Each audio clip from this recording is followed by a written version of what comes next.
right into section 9.4 and a pretty significant discussion on the intersection of three planes this time. So it's on page 520 in the textbook. There are a lot of good examples, a lot of good visuals and diagrams that explain all of the cases that involve the interaction or the intersection of three planes. So this is a pretty important part of the course and a big part of vector geometry and algebraic work for first year algebra in university. The discussion revolves around Cartesian equations or systems of equations given a Cartesian form where we have three planes. Okay, so each of the form a1x plus b1y plus c1z plus d1 equals 0. Okay, that would be the first plane, and then the second plane and the third plane. This would represent these. Okay, so we have plane 1 here, plane 2, and plane 3. Now we talked about three equations, three unknowns, so theoretically they can be solved, but and one of the many cases, I think there's 8 different cases here where three planes can intersect. Just one of the many cases involve a point intersection. Some others involve infinite solutions, right? So they'd be line intersections or coincident plane intersections. And then there's some situations where there's no set solution at all. Those might be parallel planes or two planes intersecting and one not intersecting. And okay, so a wide range of things here. Now, to help you visualize these and understand these, I've included in the lesson notes on online class, I've included this document here in PDF form, but it's just a chart that helps you classify these intersections and lines and planes here, and you might want to download that and take a look at that.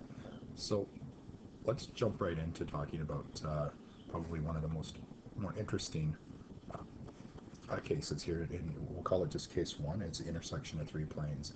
So here's when we deal with the intersection of three planes that have one common solution set. Okay, and that's a single point of intersection here. So we're gonna actually solve these here in a minute, but I just want to take a look at the visual and the picture and see that if you've got three non-coplanar planes and normals, then they can intersect in a single point. Okay, this relationship would hold. Okay, the cross product of any of the two planes with the dot product of the third plane doesn't equal 0, and we can actually solve this system by working out some things algebraically and find this point of intersection. So I'm going to do that here with this one, and to get the ball rolling here. Okay, so let's take a look at, let's call each of these planes. Let's call this plane 1, plane 2, and plane 3. Okay, so let's take plane 1 and add it to plane 3. Then I'm doing that because I'm noticing that both the y and the z components would eliminate themselves, and that would allow us to solve for x right off the bat. That would be a really good first step here. So let's take plane 1, x minus y plus z equals -2. Now, another thing is you'll see in these examples that oftentimes the d constant is on the right side of the equation. That's fine, we can leave it there, or if you like, you can bring it over to the left hand side and set the right hand side equal to 0. Okay, so I'm going to add these planes, and I'm going to add by column. So I'm going to have 4x 0y plus 0z equals -4. And if 4x equals -4, I've just solved for x equals -1. Okay, let's take a look at plane. Our next step, we should start using plane 2. Okay, so let's take a look at plane 2 and maybe another plane. Well, we could consider plane 2 and plane 3, and that would eliminate, if we added those together, that would eliminate my y's. And that would give us a resulting equation with x in terms of x and z, and that's fine. I could use x equals -1 and solve for z. So let's do that. Let's take plane 2 and plane 3, write them all out.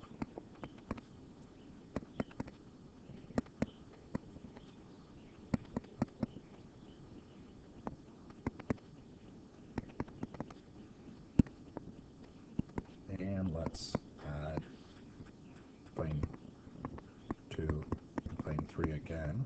I like to show the steps and write what I'm doing here. Okay, and that'll give us 5x plus 0y minus 3z, and I'm going to have negative 11 here. Okay, well, let's substitute negative 1 in for x. Okay, that'll have negative 5, negative 3z, negative 11. So let's bring my negative 5 over. Oh, that's a z, it should be. The negative 5 becomes a plus 5, so I have negative 6, and that allows z to be, well, positive 2 here. My apologies. Positive 2. I'm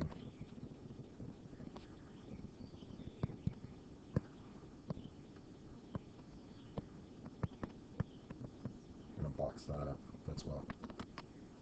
Okay, so now can I solve for, sure, let's put them into equation 1, substitute the two values, so x equals negative 1 and z equals 2 into plane 1, and I'll write my plane 1 here down first,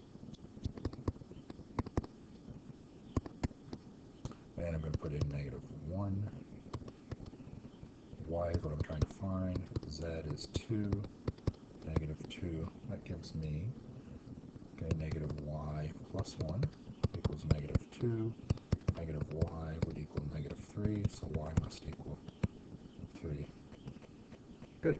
And that's my point of intersection. We'll start abbreviating this just to save some time as POI. Point of intersection is x, y, and z. Okay, it's really that easy. Now, these were good equations. The one thing I did not do, okay, is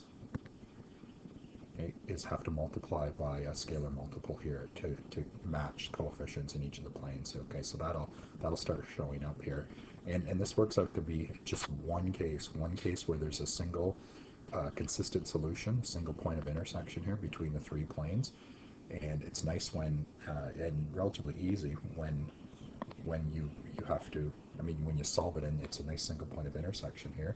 One thing we didn't do too that we're going to start doing here is looking at, okay, the normals, right?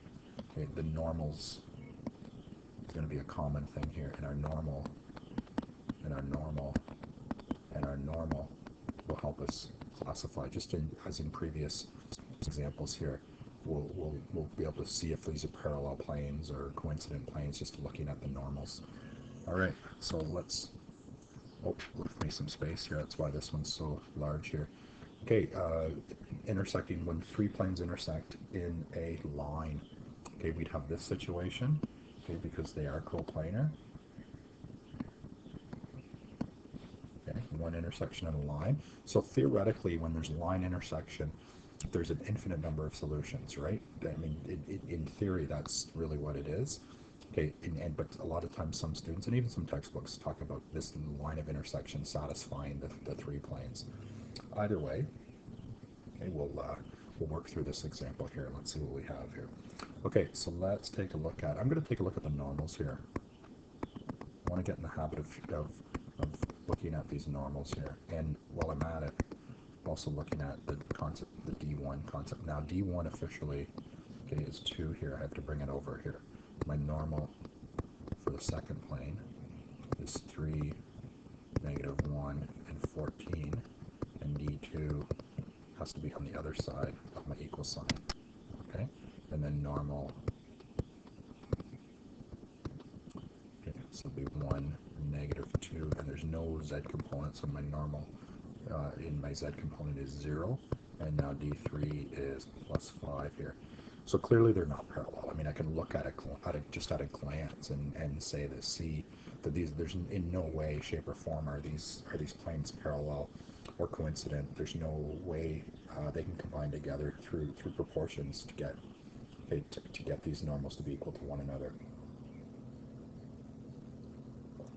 Okay, so let's consider the fact that they might intersect then in some way. All right, I think maybe the nice first step is to talk about plane 1 and plane 2, noticing that the y coefficients will cancel each other out. So we've got x plus y plus 2z equals negative 2. When I solve, I can leave it on the other side here. And what did we say? Plane 2, 3x minus y. Yeah, that's going to get rid of my y components. Then I'm going to add these together. So I'll get 4x plus 0y plus 16z equals 4. Okay, let's solve for z in this case, maybe. Let's solve for z, so that'll be 16z. I'm going to write 4 minus 4x. Okay, I'm going to write my coefficient first, because that's like my point. I'm starting to develop a parametric equation. And then I'm going to divide both sides by 16. That'll be 4 divided by 16 is 1/4. And then minus 4 divided by 16 is another 1/4 x. Now, the next thing I'm going to do, okay, is let x equal t, and that's introducing a parameter, and all that does is just change my equation here in terms of a parameter. Okay, now let's consider the next plane that we don't have yet, right? We haven't used plane 3, so let's consider plane 3 and take a look at it. Okay. Well, plane 3 is a little bit interesting. There's no z component, so let's rearrange plane 3. Let's write it first. And let's rearrange plane 3 and solve for y here. Okay, so that'll be negative 5. Take away x. And y equals, I'm going to divide both sides by 2. So I have 1/2 x. And let's introduce that. Remember what we said x was here, this parameter here? So really, y equals negative 5 minus 1/2 t. Okay. That's kind of interesting. Okay, so we've got, I think we've got our parametric equations, right? We've got x equals 0 plus t. We've got y equals negative 5/2 minus 1/2 t. And I've got z equals 1/4 minus 1/4 t. Now, as parametric equations, I can easily write a vector equation here. This is going to be my line of intersection. Okay, so my vector equation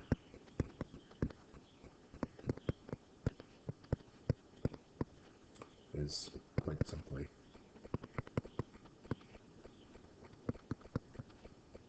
that's it. And I've got t is an element of R. Now, that's the line of intersection. Okay, so it's the line of intersection. So that was a little bit intuitive. I need to talk about what I did up here just for a second. So I could have stopped right here, okay, and then worked on, okay, I could have stopped right here and then would have worked on line 3 and line 1 again and trying to eliminate things. At some point I'm going to get, though, trying to solve a system where x or y or z is an element of real, where there's an infinite number of solutions here, and I kind of hit a wall or a roadblock then and go, okay, so I know because of my normal work that they're not parallel and they're not coincident, but then I get an infinite number of solutions. So my conclusion still will be the line of intersection. What I've done is I've avoided that sort of wall or dilemma and assumed that there was a line of intersection by looking at 3 and rearranging it and introducing that parameter and sort of jumping to that. Now, one other thing that we may need to talk about here at this point is writing this vector equation, okay, like this, and the textbook may do this quite a bit. Okay, I can't touch my point, but I certainly can, okay, change this by multiplying by, let's say, a factor of 4. If I multiply all these by a factor of 4, I'm going to eliminate my rationals here. So that direction vector would be 4, okay, minus 2, minus 1. And that just gives my direction vector components as whole numbers or integers. And that's maybe a better way to write that. And you might see that in the back of the textbook quite often. here where we eliminate those fractions or those rationals here. And I can do that. That's fine. That's just under sort of the guise of the parameter being, okay, the parameter really allows you to do that. Okay, it's still a direction vector that represents, okay, the line that's going in that direction, 4, -2, -1. Okay, so I think there's probably other, okay, multiple slides here. Okay, there's another situation here, case 3, I'm going to take a look at. Again, this is line of intersection, but in this particular case, 2 of our vectors are coincident, and that's going to turn up early in the process here. Okay, so let's take a look at, okay, let's make sure we've got this taken care of, and we've got 2 coincident planes and 1 intersecting plane, and that's another line of intersection here. So I'm going to take a look at, okay, always, it's a great habit here right off the bat. Okay, I'm going to take a look at, okay, my normals here. So let's call this plane 1, plane 2, and plane 3. My normal and my d values. Okay, so my normal in this case is 1, 1, and -1, and my d1 value, okay, is -2. My normal in this case, okay, is 1, -2, and 1. My d value is -4. Now, right off the bat, those are not parallel. Okay, those vectors are not parallel. There's no combination here at all, proportional combination that I can make these normals the same here. And 3, maybe it's my other one here, 2, -4. There it is right there. Okay, and d3 should equal -8 here. All right, so there's my parallel ones. Okay, parallel and even coincident, right? Because, and I don't think I should, I mean, it's not, if you like, I could say, what's the connecting factor? 2. So if I multiply 2 by plane 2, that equals plane 3. And I did it by planes, okay, because it also brings together my d factors. So, okay, in both cases, my normals are connected by a scalar factor of 2, and my d constants are connected by a scalar factor of 2. Okay, so that's the math that allows me to make this statement. Okay, so 2 and 3 are parallel. So that's these ones right here, right? Okay, they're coincident planes. Okay, so let's take a look at plane 1 and either one of plane 2 or plane 3 and see if we can find this line of intersection here. All right, so let's take a look at, let's go back to, let's go to black thing. Okay, so we've got to consider plane 1. So that's x plus y minus z equals 2. Okay, and let's consider plane 2, right? Okay, and do I have to do anything to plane 2 to start eliminating? No, I could eliminate my z's right off the bat here. Okay, so let's write plane 2 plus z, and it's equal to 4. And if I add these, I'm going to have 2x minus y plus 0 z. I'm not going to write anything equals 6. Okay, that is easy to solve for y. So I'm going to go 6 minus 2x, and y equals, and then it'll be a minus 6 plus 2x. And here's where I'm going to introduce my parameter, right? I'm going to let x equal t. That's going to change my line to a parameter here. Now can I write a parametric equation for z? I think I can. Let's use, let's take a look at z. Let's grab one of these equations. I kind of haven't used, well, which one would I like to use here? I can, okay, I certainly can write y. Let's use plane 3. Okay, so let's substitute into plane 3 is 2x minus 4y plus 2z equals 8. And I want to write z in terms of t, so I'm going to make some substitutions here. Okay, so for 2x, I'm going to write 2t. For my y, I'm going to write -6 plus 2t. I'm going to leave 2z as is. and I'm going to write it as 8. So let's develop 2t plus 24 minus 8t plus 2z equals 8.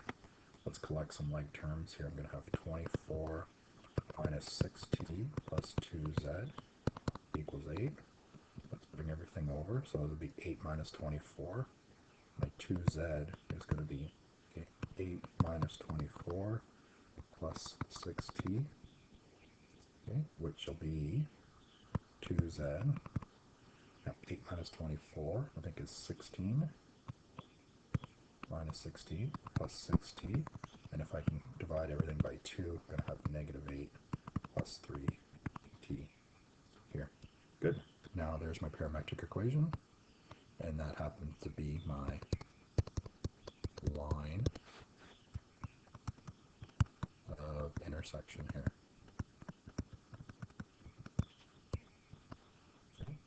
Y is negative 6 plus 2t, and z equals negative 8 plus 3t. As a vector equation, that'll be the point 0, negative 6 and negative 8 plus t, 1, 2, 3. 1, 2, 3 is my direction vector here, and t is an element of a real number system. Okay. Fair enough. That's going to be the work you're going to be doing here. So I'm just going to pause for a second and take a look and see how much more I've got here. And I might break this video into 2. So I'll be with you back in a minute. Okay, the next one, case 4, is 3 coincident planes. Now I'm going to show you this diagram and talk about the notes here, but we're really going to focus on right off the bat the normals and the d constants here, and not do a whole lot of solving here, just a lot of discussing and talking about this concept here. So here's the example: solve the following system of equations. Okay, and here's the 3 planes. Okay, so regardless of even knowing that these are going to be coincident here, if we look at, like we've been trying to do and encouraging you to do, the normals here. So the normal 1 is 1, negative 1, negative 2, and my d1 value is negative 1. N2 is 2, negative 2, negative 4, and d2 is 2. Okay. Oh, sorry, negative 2. Yeah. And then the normal for 3, those are negatives because I have to bring them over, right? Okay, that's the definition of my Cartesian equation, the general form of my Cartesian equation. Okay, when d is on that same side. And then I've got 4, I've got 8, and I've got d3 equals positive 4 here. So as soon as I look at these in any type of depth, and then clearly state the normal and the d values, I think you can see this connecting factor here, okay? I think we can see the fact that n1, okay, and n2, okay, are connected, okay, by a factor of 2, and so is d2, right? And I think we can connect, okay, can we connect, okay, n2 and n3? So we can connect n2, okay, by taking negative half of n3, okay, or I can connect n1 and n3, either way, okay. I think I have this statement here. I can write these normals and these d constants as a whole string of, okay, proportional equations here, and I can apply that to, okay, my plane as well, my whole plane here. And there's lots of different ways you can write these connecting statements. Okay, but if you can write this, okay, you can conclude that the planes are coincident, right? And for coincident, okay, for identical planes, we need the normals and the d constants to be connected through that same proportion. Okay? And when they are, they're just planes that are all the same and just different sizes of one another here. Okay, so that's what we're looking at. Okay, no solving for work. Okay, no Okay, looking at the intersection of for single point or lines at all. So the point of this one was that even if we didn't know this, even if we weren't given this, and we were just given this question, okay, solve the following system. I think the first thing we do before we jump right in and assuming that it's going to be nice point intersection or line intersection is we just look at this. We look at that, and we can avoid a whole lot of work. Okay, if we can make the connection that these normals and these constants are connected, okay, then the planes are connected, and then we know that, okay, the planes are coincident. And when I'm asked the question, solve the following system, there's no solution here, right? There's no solution to this system.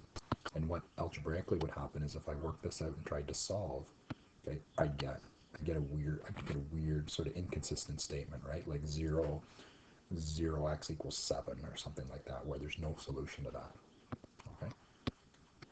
Now, this type of thing happens very often, okay, very often with planes, because we've got many of the cases out of the 8 possible cases. Many of these cases have situations where the planes are parallel. Okay, so let's take a look at this system here. I'll pause here and give you a chance to look at parallel and distinct planes. No solution. Okay, just look at the notes here. Okay, so we're going to find in this situation the normals are proportional, but D doesn't follow that same proportion. And if we solve this algebraically, we get a statement like 0 equals 1 or something like that. Okay, so let's take a look at the normals here.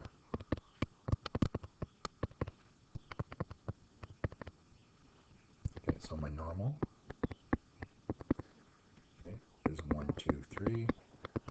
My D, okay, is -1. My normal for this one, okay, is 2, 4, 6. My D, okay, is +1. And my normal for the third plane is -1, -2, and -3. And my D constant is -3. Okay, so it looks like I can connect, right? My connecting statement, I used N1 as my first one. Okay, and if I take half of N2, or I take the negative of N3, okay, I get always back to N1 here. Okay, but this does not hold for my D constants. Okay, the same thing doesn't hold. So D1, okay, does not equal a half, okay, of D2. Okay, and it does not equal a negative of D3. Okay, so this implies, okay, so when I have my normals proportional, so they're parallel, okay, but they're distinct. Okay, therefore there's no solution to the system. Okay, and as we said, the planes are, okay, the planes are parallel and distinct. And that's how we explain those graphically. But as with respect to a system, there's no solution here. Okay, I'm going to pause this video, actually stop it, okay, and break the long lesson, this long lesson into 2 videos here. We've covered 4 cases, and we'll get on to, in the next video, get on to do the next couple of cases here.